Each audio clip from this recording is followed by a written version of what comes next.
I talk loudly. Thank you very much for having me. So by way of background, I'm not really going to talk about our acute infection program, so I thought I'd just give you a background. The participants that form the core of the study I'm going to be discussing center from our HIV testing program. So we run an acute HIV screening program where mostly high-risk MSM screen for HIV. Everyone gets a rapid test. 100% of people who are rapid negative get reflexed to individual donation NAT, meaning we don't pool. Those NAT tests come back on average 3 days later. Patients are notified on day 4. So that's our screening program. To date, we've identified about 650 individuals with either acute or very early. Very early we define as the first 70 days based on whatever detuned assay is available this week. Those are the core of this study. And just, again, by way of background, everyone knows this, but to talk about networks, we need to understand the importance of sort of features of epidemic spread of infection. So understanding the spread of infectious diseases in populations is key to controlling them. Epidemic disease spread is determined by properties of the pathogen, contagiousness, length of infection period, severity, et cetera, and the network structures within the population, which is what I'm going to be discussing today. And an understanding of these issues may provide insights for preventing the spread of disease. So we're going to talk first about universal test and treat. So why do we need network-targeted methods? Certainly biologically plausible and theoretically possible universal testing followed by universal treatment could eliminate incident infections. However, these efforts would require massive mobilization of resources. There are currently 3 large-scale community randomized trials in progress, none in resource-rich countries. I'm not really going to review these, but just for the record, HPTN 071, also known as PopArt, the Botswana Combination Prevention Program, and the SEARCH trial, all of these distinguished by the fact that they are enrolling tens, if not hundreds of thousands of individuals. And very specifically, there are no specific recommendations for sex workers, drug users, or MSM, despite the fact that globally HIV prevalence is 19 times higher among MSM, 28 times higher among IDUs, and 12 times higher among commercial sex workers. And then in addition to that, sort of these more at-risk populations, they may have very different transmission dynamics. So what we observe in predominantly heterosexual transmission dynamic epidemics may not be the same as in these higher risk groups. So there is some fairly compelling preliminary data out in the field. In this study that took place in multiple regions within northern KwaZulu-Natal in South Africa, Tanzer and colleagues showed that as the coverage of antiretroviral therapy increased, so the proportion of the population that's HIV infected that's receiving antiretroviral therapy, as this proportion increases, the incidence decreases. And this is controlling for several predictors of transmission, risk behavior, et cetera. So this is fairly compelling, showing that simply as we treat more people, we can drop incidence. But the real-world data remain very mixed. There's, again, preliminary data from Andrew Hill's presentation at the 20th International AIDS Conference in 2014 showing a highly significant association between antiretroviral coverage and a lower percentage HIV incidence and mortality in 51 low and middle income countries using UNAIDS 2012 data. But despite this data in 51 countries, there were discordant groups, high rates of new infections despite high ART coverage in Uganda, and low rates of new infections despite lower coverage in Niger. So this study is being repeated now using UNAIDS 2013 data, and hopefully we'll have a publication to follow. But I think sort of very compellingly, HIV incidence has not decreased in Canada, the US, the European Union, despite improved access to testing and treatment. So I would argue we need better methods to get to zero, to drive incidence down faster than we're likely to get there using universal test and treat, which I totally endorse. So just as an example, looking at the UK data, looking at the right first, this is years 1980 to 2010, looking at the number of individuals on antiretroviral therapy and the proportion of those who are fully suppressed, here using a viral load less than 500. So what you can see is the vast majority of people by 2010 are completely suppressed, and yet despite that, this is HIV incidence in the UK, which continues to gradually rise. I don't think the US has as elegant data, but the sort of modeling data would suggest that our incidence in MSM certainly continues to rise and has been doing so for the last decade. So everyone has seen this slide 1,000 times, really just to point out the fact that there is this huge drop-off. If we consider less than 50% of people who are aware of their HIV infection are on ART, and then probably close to a third who are virologically suppressed and thus represent markedly decreased risk of transmission. I'll give a shout out to New York. I think your data are much better with greater than 50% of people fully suppressed who are HIV infected in this community. We're not anywhere close to that in San Diego. So I'm really going to talk now about the spread of disease on networks. So transmission networks, most people know this, but by way of background, each strain of HIV is unique. Thus, each person's HIV sequence has a fingerprint-like quality. HIV-infected people can be identified as having viruses that are very similar or dissimilar. And this information can be used to estimate the location, direction, rate of spread of HIV within a community.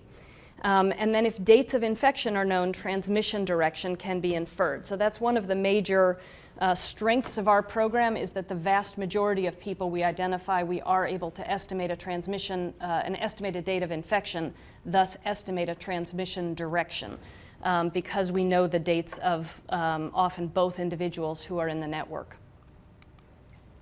So talking about networks, nodes here are all the circles, the individuals in the network. Degree is the connections between the nodes, so this node has 3 degrees. This node has 1, and these are so-called singletons. The degree or degree centrality of a node is the number of connections or edges that the node has to other nodes in the network, along which transmission can occur. So the degree distribution is the probability P that a randomly chosen node has K connections. So there are several network structures that can be inferred. There are random networks. These networks cannot be used to model real-world networks because the nodes are connected or not with independent probability, assuming a binomial distribution for large n's. So there's no way to predict. Every node is connected randomly to the next node in the network. Where scale-free networks, which are the structure of most real-world networks, and just as examples, the World Wide Web, gang networks, power grid, online gaming, HIV, et cetera. And in these networks, the large majority of nodes have low degree, so shown here, large number, low degree, and then there are a very small number of individuals who have a very high degree of connectivity. So there are individuals or nodes, depending on what kind of network you're talking about, whose behavior is such that they are more likely to be connected to other highly connected nodes. So these scale-free networks follow a model of preferential attachment, also known as the rich get richer. New nodes that enter the network are more likely to connect to nodes that are themselves already well connected. So connectivity is maintained or sustained by a few highly connected hubs. Scale-free networks are vulnerable to coordinated attacks, the language of network science. When the nodes with the highest number of edges are targeted, the network breaks down faster than in the case of random node removal. So if you imagine this is a scale-free network, HIV, but for the sake of example, the World Wide Web. If you look at the hubs, they are more likely to be central servers, so Google, Yahoo, et cetera. And if you wanted to disrupt the entire network of the World Wide Web, you could simply shut down the servers at these central locations. So shut down, pick any 10 random hubs and shut them down. You'd feel an impact in terms of your access to the sites you wanted to go to. In contrast, take the same number, 10, and randomly shut down the computers of 10 people in New York City. you wouldn't feel it at all. So that's sort of the concept of targeting hubs. As I said, lots of real-world scale-free networks. Won't run through them all, but cellular metabolism, Hollywood actors are the nodes, appearances in the same movies. What we all know is research collaborations. Scientists are the nodes, co-authorship of papers. The rich get richer. So again, I've kind of gone through the vulnerability of scale-free networks. They are extremely tolerant or resistant to random failures. And in terms of HIV, we're going to talk about failure and targeting or elimination of a node as treatment. So effectively, if you can effectively treat a node, an infected individual, such that they're unlikely to transmit, they've been, for the purposes of network science, effectively removed from the network. Nodes removed at random do not generally affect network structure. And I think when we talk about random versus targeted, I say that our current approach to HIV treatment is relatively random. That does not mean we randomly select people for treatment. That means people who present for care who are HIV infected, a convenient sample, should all be treated. So we're not prioritizing treatment in any way. Treatment should be given to everyone. And again, I endorse that. I'm simply talking about an additional strategy which would involve targeting, potentially to more effectively limit transmission. They're vulnerable, I've already said, to intentional attacks, and we're going to talk about these highly connected nodes or hubs, which, if specifically targeted, could much more efficiently collapse the entire network or break it apart. So the whole idea that we've been increasing treatment across individuals in the United States and yet have not significantly impacted the network in most communities is this idea of random node removal. So HIV is transmitted along a complex contact network. So the network here, HIV-infected individuals shown in red, negative individuals in white. And you can see that HIV, there are many contacts that don't result in transmission, others that do. And if you look at this highly connected central node with a degree of 7, count up the edges here. And again, not all edges result in transmission. So this is the contact network. Then we move over to the transmission network. So in a transmission network, we're only talking about the subset of contacts that have resulted in actual transmission events. And again, we assign degree if, in fact, we can follow the direction of transmission. So I'll get a bit into this a bit later, but there are directed edges where we know the direction of transmission and undirected edges where we simply don't know. Looking at blowing up this visual now, if you target a low degree node, so this is our concept of sort of current random treatment, we treat someone here with a degree of 1. What happens to the network? Absolutely nothing. So again, highly beneficial for the individual, but from the population standpoint, there's not a great deal of population benefit. In contrast, if you were to target this high degree node, all of these subsequent infections shown in red dashed lines don't occur. So you get a much greater disruption of the network. Not a great picture, but just to show you another real-world example is airline traffic. So you can see the sort of hubs, the large airports, LA, O'Hare, et cetera, that are central to transmission flight patterns. And what I want to show here is sort of the accidental node failure. So if you look at this node, a random node selected, and now remove it, shut down air traffic control. What happens to the network? Not a great deal, so before and after. Now in contrast, target, I'm going to say that Chicago O'Hare, and shut down their air traffic, and this is what happens to the network. So it breaks apart much more substantially by just targeting one node differently between the two. So we're going to talk now about network-focused interventions. So as I said, there are many real-world networks where people have been using network simulation to target and try and break apart these networks, or target these to see where they're most vulnerable to breaking apart so you can strengthen whatever systems need to be in place to hold the network together, depending on what your goal is. So for instance, in drug trafficking networks, simulations of illicit network, drug trafficking networks have been used to determine areas of vulnerability and resilience. So there are 4 intervention strategies. You can either target the most highly connected nodes, those with high degree centrality. You can target nodes which play the most important roles. Are you a producer, seller, buyer, etc.? You can target by a combination of degree, centrality, and role, or you can target random individuals. And then you quantify the extent of network disruption, the number of nodes in the largest remaining connected component. So there are typically large connected hubs that connect large numbers of individuals, and if you disrupt them, the largest connected component should go down.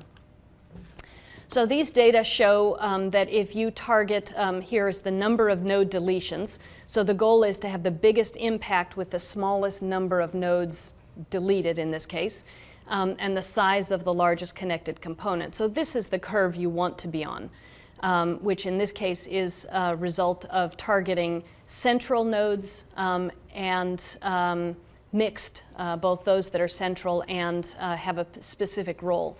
But note that by targeting random nodes, obviously you get an impact. This is the universal test and treat model, but you have to treat or eliminate many more nodes before you see a break apart of the network.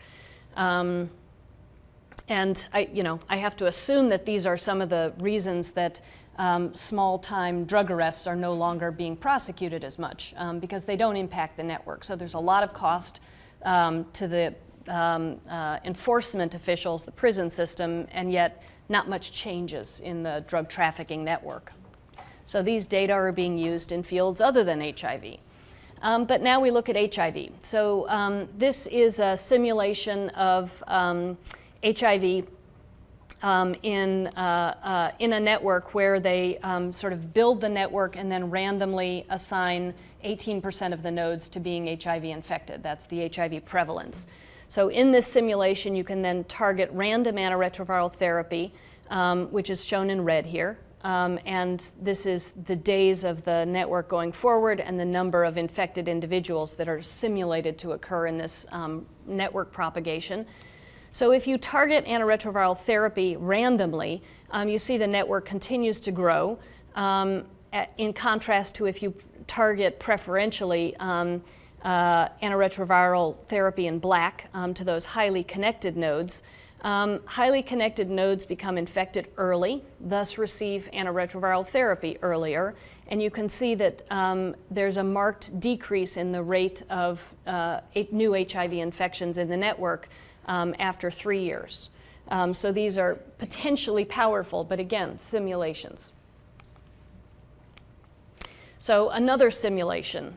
This one takes place using real-world data from Kenya, where they model a variety of different interventions. Again, node removal can be any intervention that decreases transmission risk.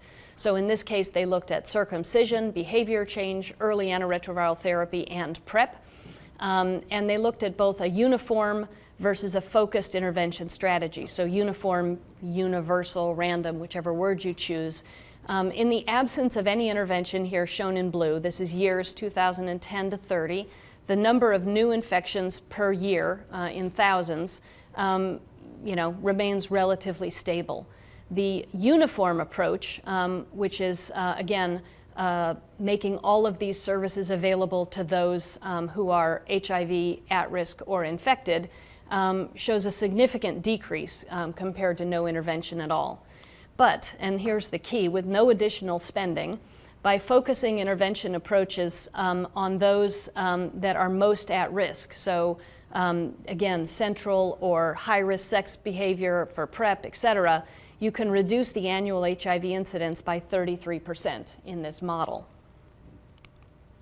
And the last one, this is by a colleague of mine, Davey Smith, who used the same sort of strategy, again, in a simulation using data from China. This was a convenient sample of about 2,000 high-risk MSM who screened regularly for HIV infection, resulting in between 2007 and 2010. They identified about 180 newly diagnosed, newly infected individuals between that 3-year period. So the simulation here is by delivering antiretroviral therapy to all newly diagnosed people, all 134 in this case, that were identified in 2009. So let's see here. Antiretroviral therapy is provided to all these participants in 2009. This is the number of participants up here, 134. And all individuals, regardless of their degree. The efficiency of network prevention or prevention of new infection was 23% in terms of 31 new infections were averted in this simulation. By contrast, if you target only those nodes that have 5 or more connections in the network, you target a much smaller number of individuals. Here, 33 people receive therapy, and yet the efficiency of that intervention is markedly higher at 42%. So again, there are lots of simulations of these data. And one of our goals is to generate some real-world data to try and validate these modeled observations. So in San Diego, our objectives were to infer and characterize the primary infection cohort transmission network and define network parameters most susceptible to efforts to interrupt transmission. So what are the most vulnerable areas or characteristics of the most highly connected nodes that we could target to better disrupt transmission? Our hypothesis being that we can control the San Diego HIV epidemic, reduce R0 to less than 1. Each infected person transmits to fewer than 1 new person by identifying high-degree nodes or hubs within the network and selectively interrupting transmission from these clusters. So we're not here. I'd like to say we are, but we're working toward it. So new infections are identified by screening for acute infection and provision of partner services. So I already described our screening program. We also provide partner services to every newly diagnosed person to try and identify their contacts, bring them in, and they screen through the same program. We calculate an estimated date of infection. So for all, for instance, partners, the estimated date of infection for index cases is based on serologic and virologic data. So not that we don't trust the participants, but we don't use their recall of, I think so-and-so infected me, I had a high-risk exposure on this night. We use strictly serologic and virologic data to date their estimated date of transmission. And a lot of that is modeled off of estimates from FEBIG and others in Mike Bush's group. So we calculate an estimated date of infection for recipients. So we find partners of newly infected people. If the estimated date of infection of the recipient is more than 30 days after the sequence date of the putative source, we draw a directed arrow in the direction of the partner. If it is less than 30 days and we can't make a distinction, or we don't have an estimated date of infection for the recipient, they're chronically infected, we draw an undirected edge between those two individuals. So as I said, assigned transmission direction, we infer a partial HIV transmission network. Obviously, we also have a convenient sample. So this is the partial transmission network. We are missing lots of people based on nucleotide genetic sequence distance using HIV pol sequences. So again, the beauty of this methodology is that we use standard HIV bulk sequencing. So we get the nucleotide sequence associated with standard resistance testing. So these data are available and can be applied to these sorts of analyses everywhere, as long as you can get the nucleotide sequence. So two individuals or nodes are linked whenever their pol sequences are less than 1.5% genetically distant. So and I won't show you, but we've looked at that range down from 1 up to 2%. And it's sort of robust to that sort of genetic distance. And to give you an example, when we do contact tracing and we find an index who names a partner, the partner comes in and names the index. So they corroborate that they've each had sex with one another and they are both infected with virus and their viruses appear to be genetically similar. When we are in that sort of setting, their viruses are always less than 1% genetically different. as opposed to somebody who comes in and A says they had sex with B, B said that they have sex with A, and yet their viruses are not related. They tend to be about 5% genetically dissimilar, or genetically dissimilar, correct. So they're still 95% similar. So one of the challenges of this is really being able to break this down to some high degree of genetic similarity. So then one of the methods that we've created is this transmission network score. So we calculate a TNS abbreviation to estimate the risk of HIV transmission from a newly diagnosed individual to a new partner. And I'll go through the data for this, but basically we look at transmission network score as a function of the degree D, so the number of connections that the newly diagnosed individual has at the time they present to our network.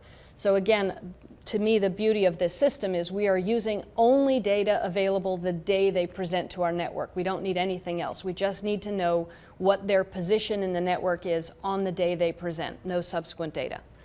So we look at the degree of the individual who presents conditioned on the degree distribution of the entire network at that time. So how connected is that node that we've just identified compared to all other nodes in the network? And the probability is then computed using best fitting parametric densities for the network. And we then look at, so this integer, we calculate a number that says sort of their connectivity in the network compared to everybody else in the network. And we look at correlations between baseline TNS and the likelihood that that individual will transmit during the first year following enrollment. And I caution, these are putative transmissions, which means we can identify a likely transmission event, but we cannot exclude the fact that there are intermediate steps, that we are missing people. We can simply say that the direction of transmission is outward or an outbound edge. So here's how we calculate or estimate putative transmission events. So this is our node who enters the network in 2009. And you can count up 1, 2, 3, 4, 5, 6, 7, 8. They have 8 edges. 2 of those edges are already outbound, which simply means, for instance, let's say this is an early infected individual. They may have already transmitted to 2 people since they themselves became infected. So their position in the network here is a highly connected 2 undirected edges and then any number of people who could have transmitted to them. We follow that person forward, and by follow, I mean we place their sequence again in the network, this same baseline sequence, and we look at that same baseline sequence. This is not a new sequence. This is just, let's look at what happens to the network over the next 1 year. We look at the baseline sequence from this individual and where it sits in the network in 2010. And what we find is that there are 2 new nodes that are connected by outbound edges. So in this person's first year of infection, their sequence is now linked to 2 new people, and based on estimated dates of infection, it appears that they have potentially transmitted to 2 others. Could be 10 others if we're missing a lot of nodes in here.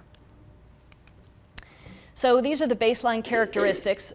So at this time we had 478. All of these are newly diagnosed. All of them typically I should say with rare exception, less than about 70 days infected, so very, very early. The others are the contact tracing, so partners that are found who are a mix of early and chronic infected. So the total network is 648 individuals, and no significant data here other than to highlight we have a predominantly white and Hispanic network, overwhelmingly MSM. As I already said, the time from HIV infection to entry is on average 70 days. And we don't have a mean duration here because a lot of these are chronically infected individuals who we can't estimate a date of infection. We get their sequence on day 0.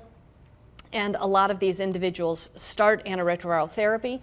So the hope would be, obviously, you start antiretroviral therapy, you then no longer see outbound edges after they become suppressed. And the duration of follow-up is much longer in the primary patients because contact tracing, we find the partner.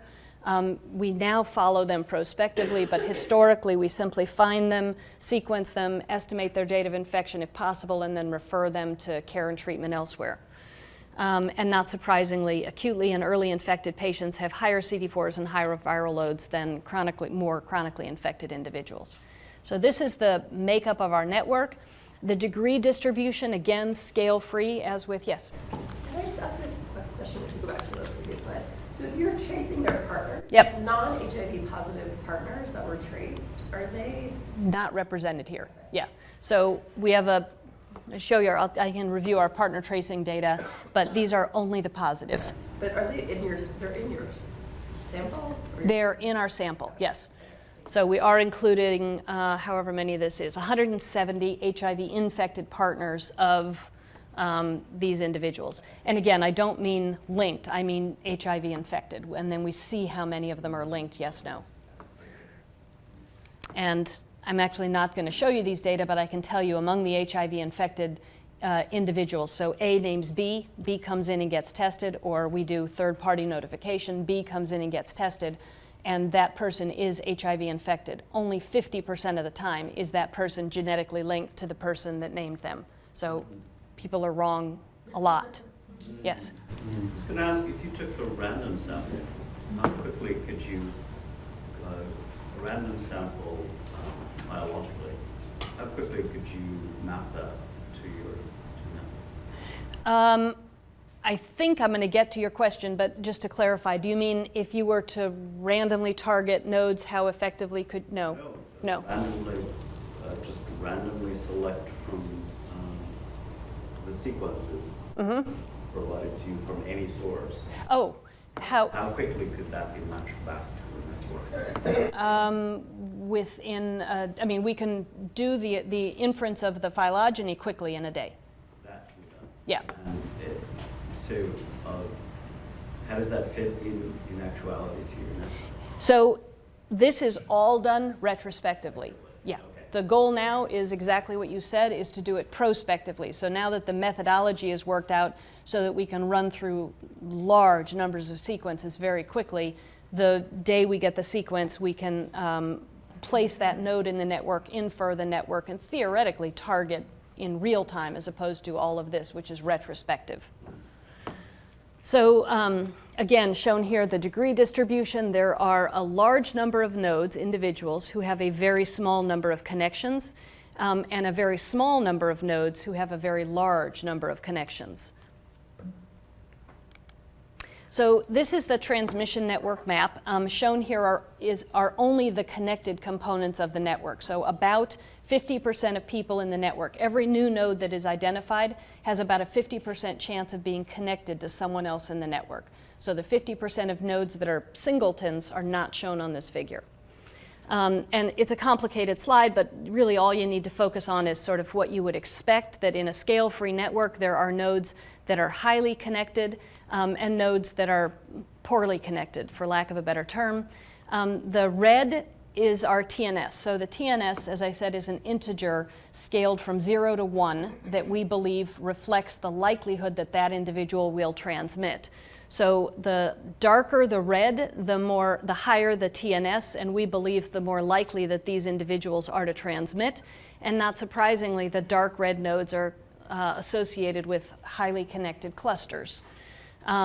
We all know that viral load is one of the greatest predictors of HIV transmission risk, so we also look at darker blue being higher viral loads. So people who have a dark blue edge have higher viral loads and are more likely to transmit than people with light, if you will, edges. So, so this is the transmission network data, and obviously going back to the question, prospectively, if I could target interventions, you know, I'd want to be here and here and here. So again, looking at baseline parameters, those features that seem to predict future transmission using the method that I described earlier. The likelihood of putative transmission in the first year after identification, all of the indexes are acute and early. So the likelihood of transmission, yes versus no. If you have a high viral load, you're more likely to transmit. Yes, that makes sense. So it lends some biological plausibility to this. CD4, I would predict, wouldn't impact transmission, and it doesn't. Number of sex partners should impact. So yes, people with more sex partners were more likely to transmit than people who had fewer sex partners, and reported for the last 3 months. Acute and early, I would have predicted, mostly based on viral load and some non-viral load data, that I would have expected those individuals to be more likely to transmit. We didn't find that, and my only explanation is that almost our entire network is acute and early infected, so I don't know that we have the sample size among chronically infected to even do that comparison. Same issue here, unprotected receptive anal intercourse. We did not see an association, but almost everybody in the network had unprotected anal intercourse, yes. Another explanation is that conceptually, this is a closed structure, and we have this phenomenon in New York that's known as Fleet Week. You have the fleet there all the time. Yep. And so we can blame the 3 guys from Philadelphia Yep. for that, but within that system, that might explain the dichotomy. Yes. So, so we have, if you track our transmissions, we have Pride and, yeah. So, and then finally, TNS. So we looked at people who were in the highest quartile of TNS scores and found that there was a significant association with those individuals being more likely to transmit in the first year compared to those who were not. And one immediate obvious question is TNS just a surrogate for viral load? And so what we did in a multivariate model, we looked at plasma viral load with TNS and found that the likelihood of predicting future transmissions improved. So, I believe that TNS is correlated with transmission, viral load is correlated with transmission, and you put the two together, you get an even better predictive model because they're measuring different things. This is measuring position in the network. If you have a very high viral load and you're poorly connected, you are less likely to transmit than somebody with a very high viral load who is well connected in the network. So don't run it yet. So this is a little video, and what I want to, this is going through, as I said, that network map that I showed you is a retrospective analysis where we're seeing all the data. So the question is, what does the network look like if you evaluate it in real time, beginning in 1996 when we started, through, I think this ends in 2013. And every circle is a node. And what we look at are nodes who choose not to go on antiretroviral therapy. That is fewer and fewer people over time. People who start antiretroviral therapy within 30 days of their estimated date of infection, so very, very early. If you figure, even in acute infection, we're identifying people 2 weeks after their estimated date of infection. They've got to, start drug pretty quickly. And therapy that is started more than 30 days after infection, no data. So what I want you to do is focus on the number of nodes associated with number of edges associated with green nodes, people who start therapy very, very early. So now you can run. So the year of the, as we go forward, the year will change, so 1998. And again, we're looking primarily at, these are new nodes coming into the network, and you're looking for connectivity associated with green nodes. So again, you see all of, and keep in mind, in 2004, not just everybody jumped on therapy early. So what you see, though, is, again, these growing, highly connected networks with very few people, none, very few, who have started therapy very, very early. And the hypothesis would be that early therapy may have prevented this network from turning into something much, much larger. And I will say, reassuringly, now the average, we have the ability to provide drug to people the day we diagnose them. And our average duration from presentation to start of drug is 1 day. So people start drug the day they present. So again, based on this retrospective study of antiretroviral therapy, Joel Wertheim in our group, developed this network statistic that shows that early therapy started less than 30 days after estimated date of infection results in a significantly lower network connectivity. So in that map that I just showed you, even though there were very few people who started therapy that early, 21 in fact, those 21 people did alter the network connectivity that transpired over the next several years compared to those who started therapy in a more delayed fashion. So encouraging, but we have to prove that such interventions delivered in a targeted fashion can both disrupt the entire network, and in order to do that, we'd like to do a prospective clinical trial. Yes? Sorry, Please. Your other work in terms of resistance Yep. showed that N of 21, that sort of may have continued transmitting. Mm-hmm. Do you have transmission resistance value of those folks? In other words, will they actually take their medications or intermittently? None of the data that I've shown you shows tracks longitudinal adherence. Yeah, but what I will say is, yes, we do. When we do the inference of the network, we remove the resistance mutations so that we're not sort of biased by that. But if you place them back in the network, I can tell you that a very significant number of people who are, on therapy at the time they present. So by definition, all of our individuals who are identified must be antiretroviral naive. But their partners, the chronically infected, can be on therapy, and a very significant number of those must be not taking their meds because the resistance does cluster. Just a follow-up question. So it seems, from my understanding, that the actual treatment has an effect on the connectivity, meaning the number of sexual partners in this case. It has an impact on the likelihood that they will transmit despite the number of partners. They can continue to have a very large number of partners. That was the question. Yeah, which is the concern. If they're non-adherent, their risk goes right back up. For this, we model that antiretroviral therapy in this model is 100% or 96% effective, which we know it's not. Another question? No. So these are our simulations of targeted antiretroviral therapy. So start on the right. So here we pick a random set of 11 nodes. This is our network. You pick a random set of 11 nodes. The nodes that are targeted are shown in black.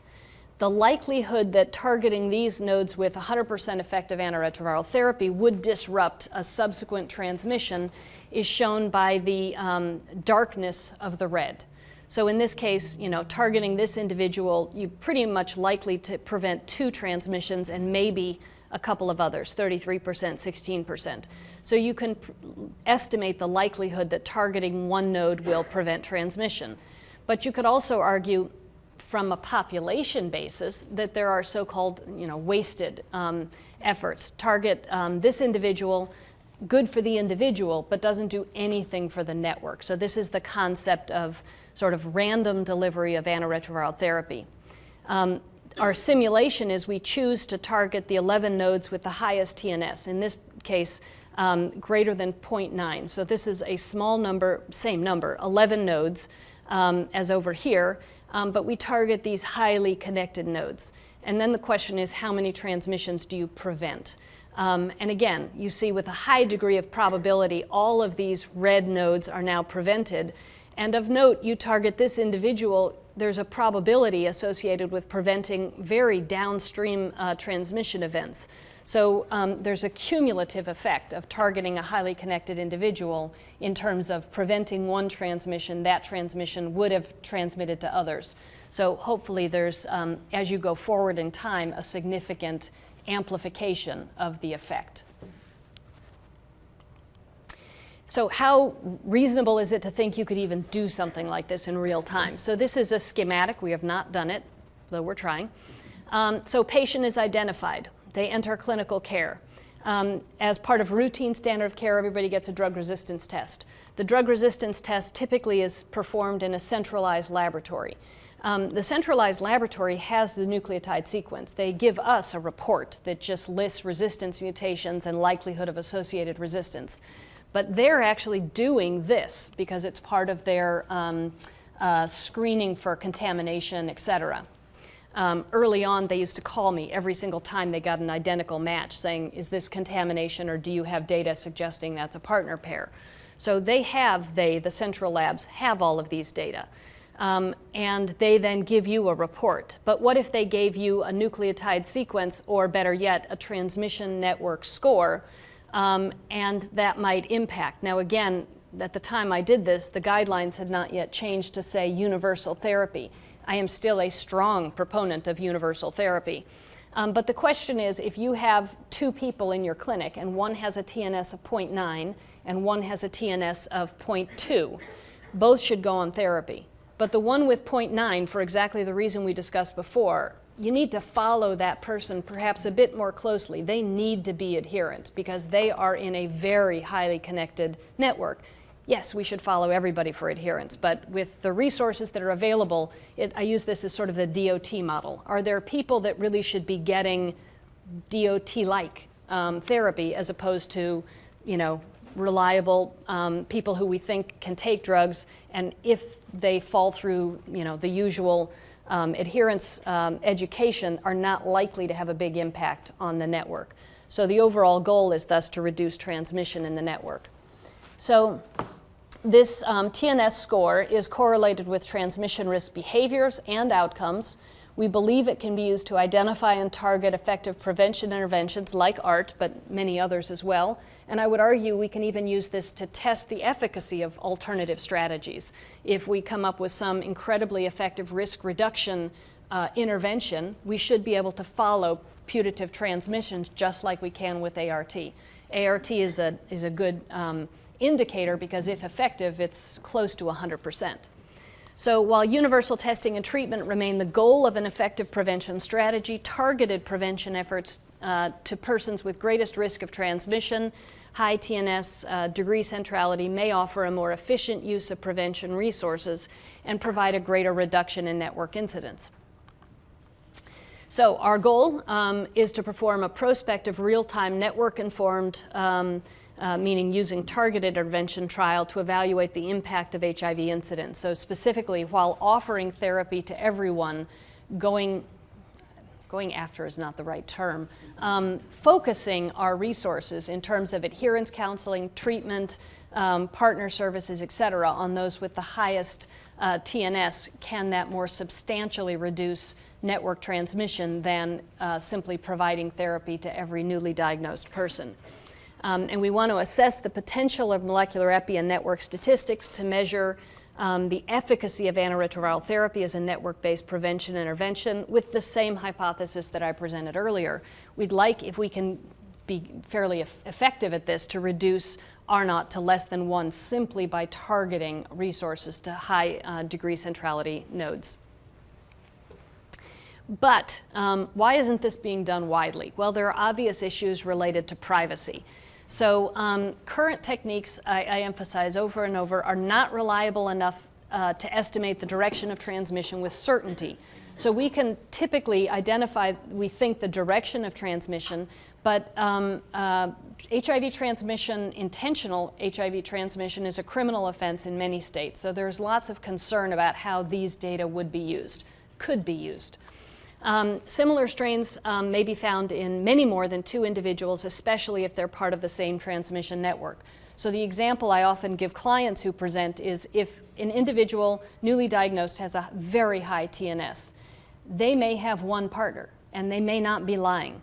Their partner may be the one that has 40 other partners. So it doesn't, we can't impugn or infer that the person presenting represents the behavior that we're worried about, but they are connected to people who have the behavior we're worried about. Just a clarification on that. Sorry. Yeah. This is a critical question in terms of degeneration. Just like you say, if A infected B, Right. and then we have CD also infected with very similar strains at less than 1.5, can we determine whether A or B has infected CD or No. Okay. No. Thank you. Yeah. That was, So So the alternative realities, there are similar viruses and we cannot verify transmission. This is a highly predictable model, but you could not use this in a court of law.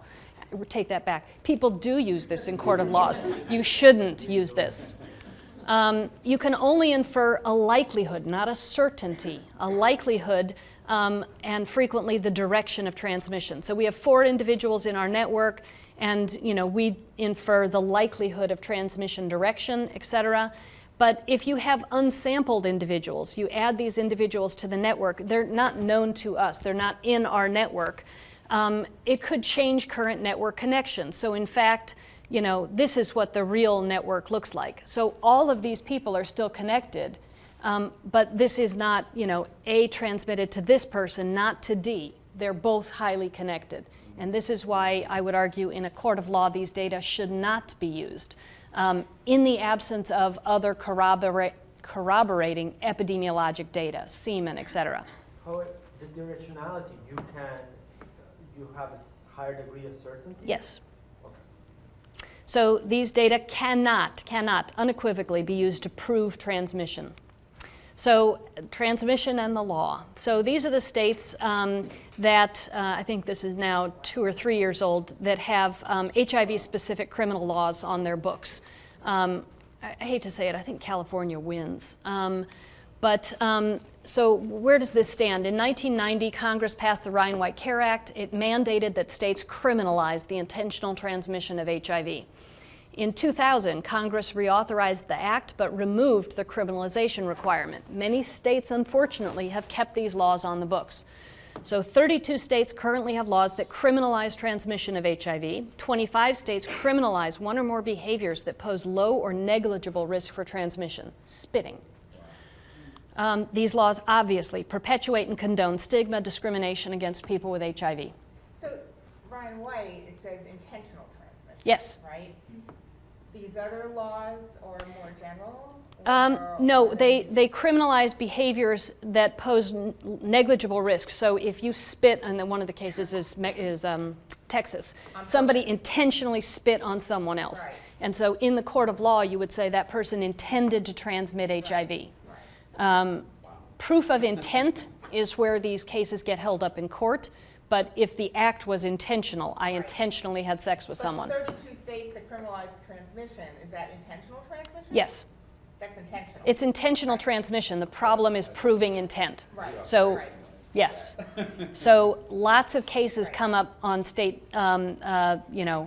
cases to look at proving intention. Right. And then if you show that 2 strains are genetically connected, the person intentionally did X, Y, or Z.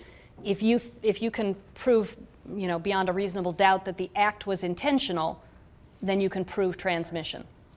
The act was intentional. The act. Not that I intended to give you Yes, HIV. yes. So, well, If you know that, you're HIV positive. and that's you the have argument. Yeah. You have unprotected sex, even if I don't want to Yeah. infect you, Right. then I mean, I don't think I present, no, I don't. I don't present the data, but one of the most highly publicized cases took place in Ohio, I believe, where someone intentionally had sex. He knew he was infected. He was wearing a condom. He was undetectable. He did not transmit HIV. His partner sued him and won. And he went to jail and he was sentenced to 25 years because he did not disclose his HIV status. This case is well publicized. His name is known. I don't remember it. The case was later overturned for obvious reasons. But when it was first overturned, it was overturned with the consequence that he was labeled as a sex offender and he had to go on a sex offender registry. So 10 years after the event, he was cleared. But I'm going to argue that his life changed a bit in that 10 years. So there was just a case in California that intentional transmission was proven. The guy was given, I don't know that he's been sentenced yet. He was convicted of a misdemeanor offense. The reason they proved transmission is that he used social media to advertise his status and the fact that he was thrilled with the fact that he had exposed so many people. So, so these cases occur, and the question becomes, if we have the network that I showed you, we have the names, the venues, the addresses, the direction, all of that data, should participants be concerned about what we're going to do with it? So because of that. And are you concerned that you might be subpoenaed? No, I mean, I hope not. Certificate of confidentiality. We have a certificate of confidentiality to cover these data.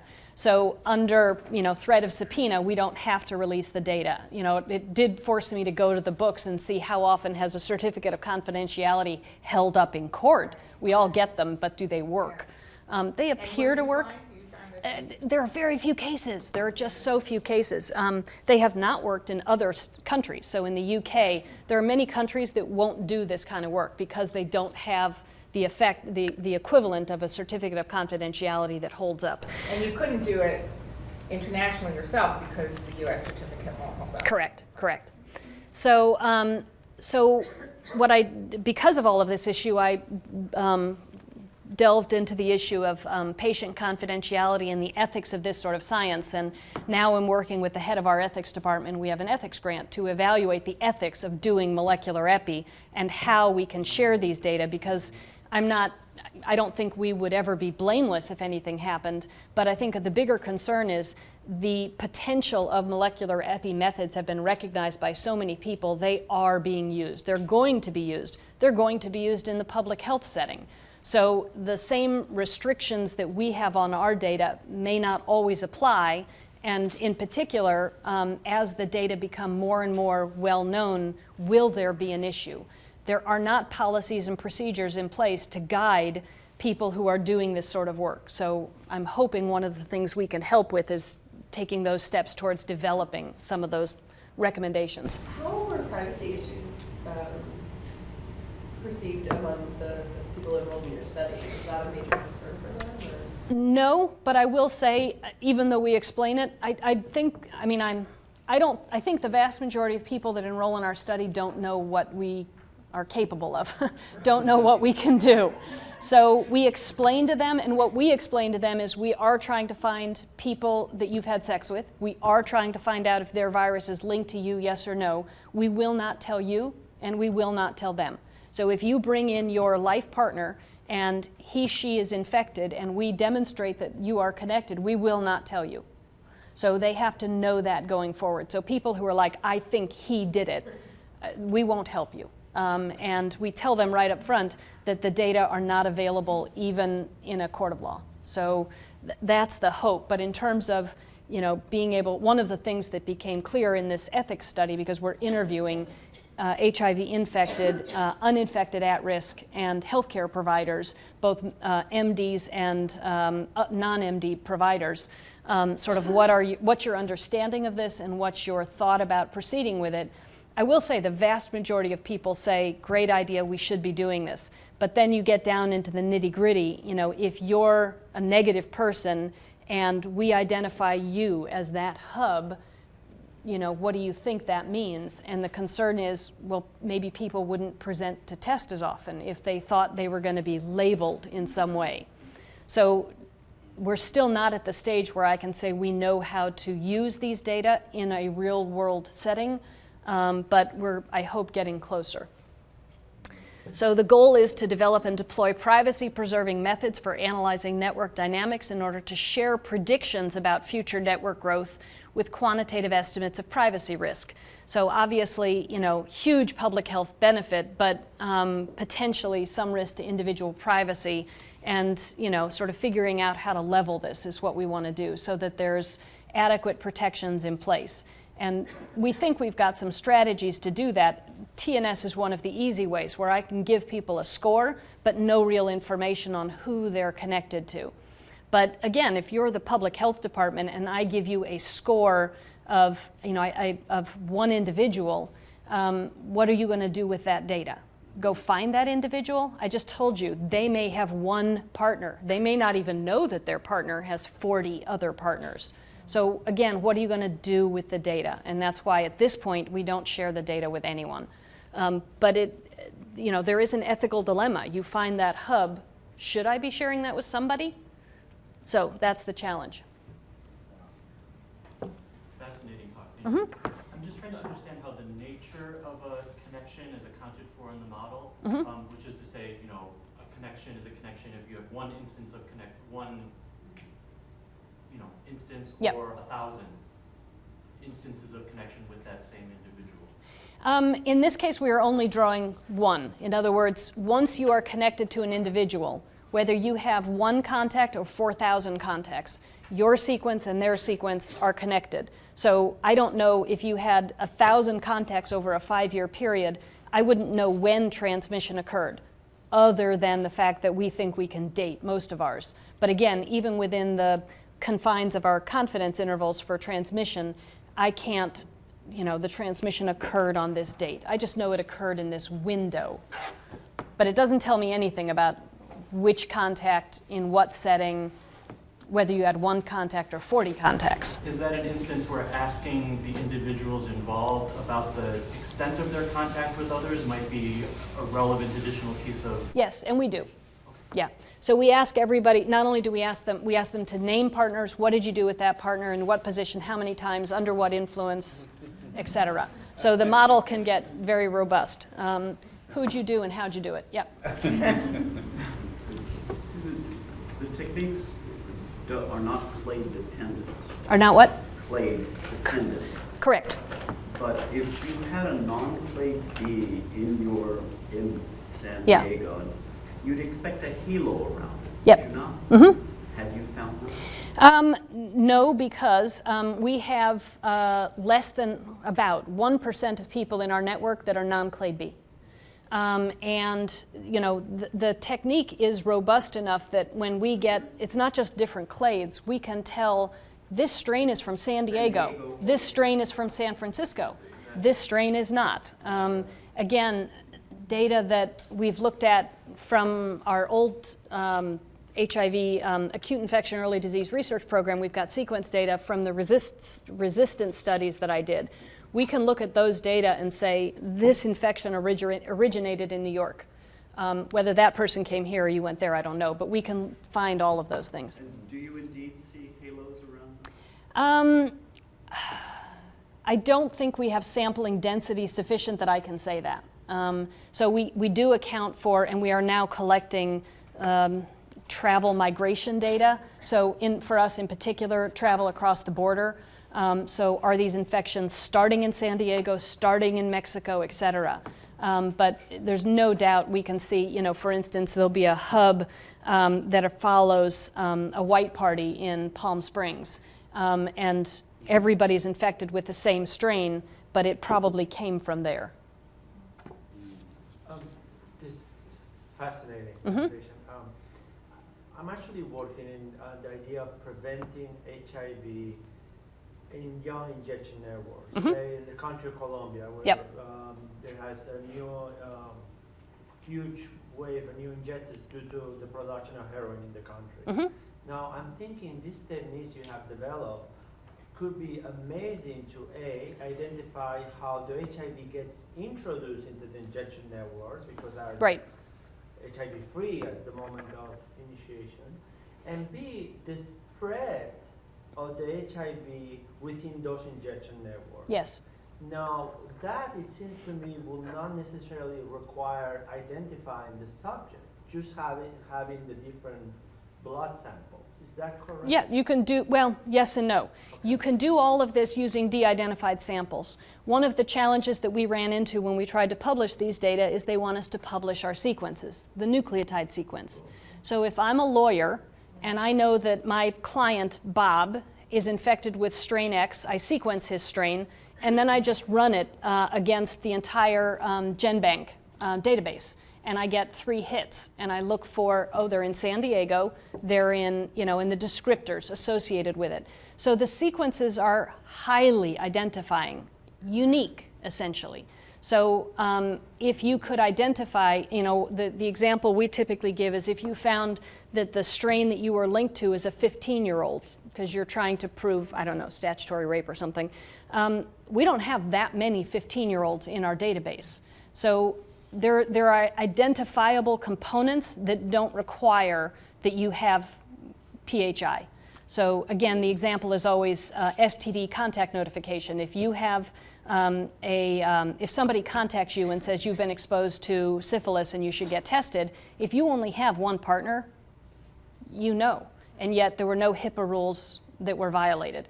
So the concern with these sequence data is the same thing exists. Do I think there are, nefarious geneticists that are going out and, looking through the sequence database at GenBank?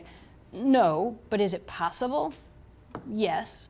So that's why we're trying, in the end, when we did publish the sequences, in the UK, they had the same issue. They were able to publish only 10% of the sequences, so you couldn't infer the same network. When we published ours, we stripped them of all of the relevant data. So we know we published the year they were identified and San Diego, and that's it, because of exactly this concern. We didn't want people to be able to link back to specific characteristics and re-infer the network. So you mentioned that this could be used for targeting prevention, Mm-hmm. and I'm trying to think of other examples apart from ARV treatment.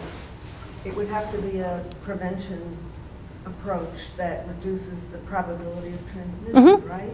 Not a protective, It- not one that protects other people from acquisition.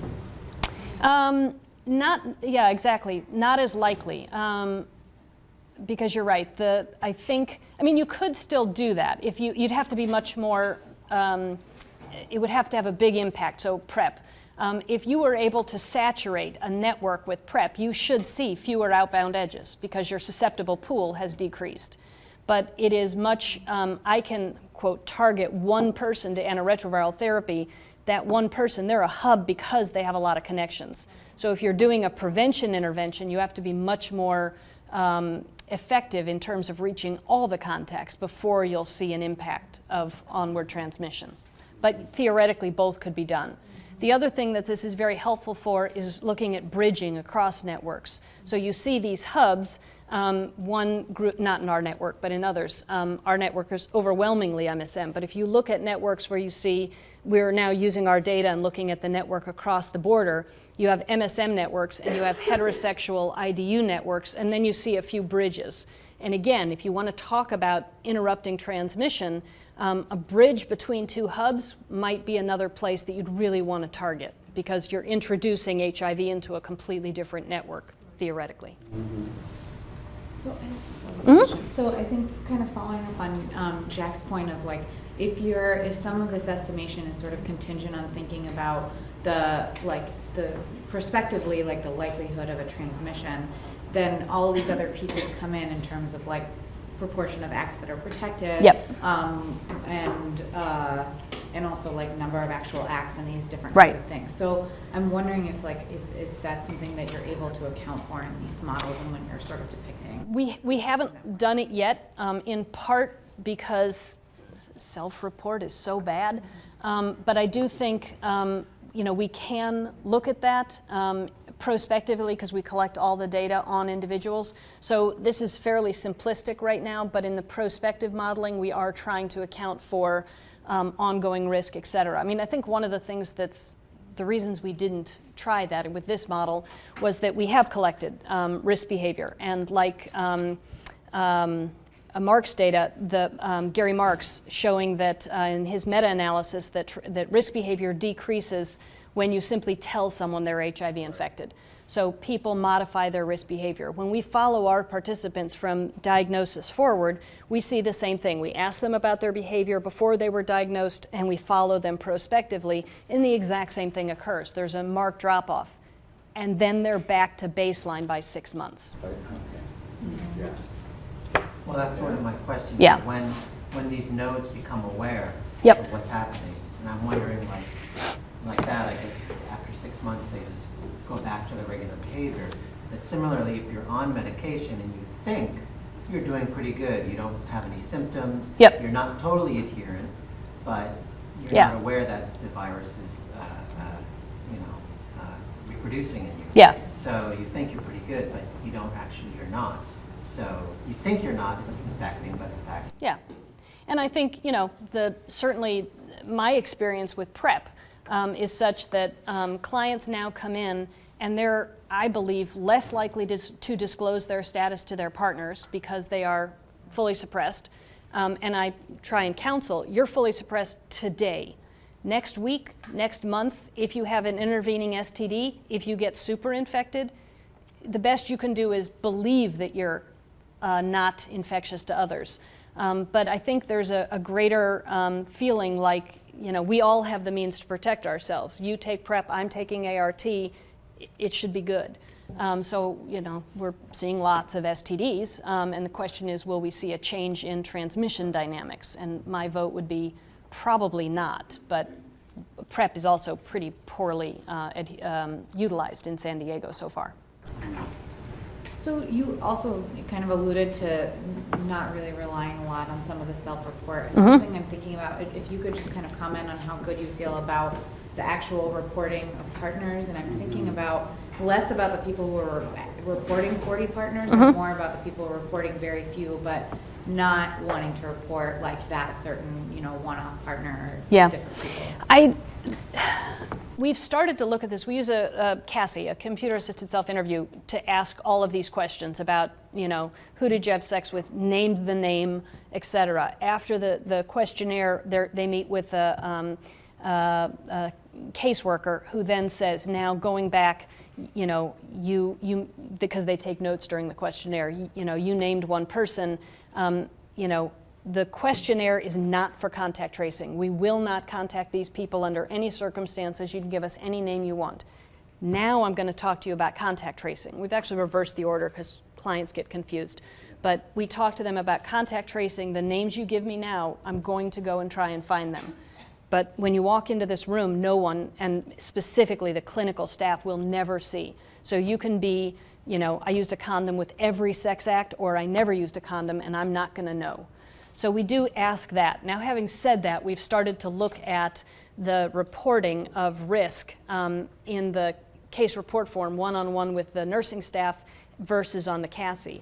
And I have to say, my experience is that it's pretty mixed, that there are just as many people who are likely to over-report one-on-one, report more one-on-one, and there are just as many people who are more likely to report nothing to the case manager, but everything in the computer.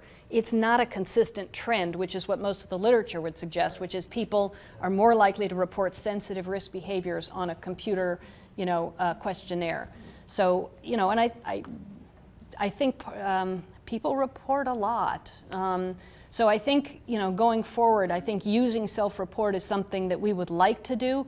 But at present, one of the things I've alluded to is we're trying to look at interventions or activities that markedly disrupt transmission.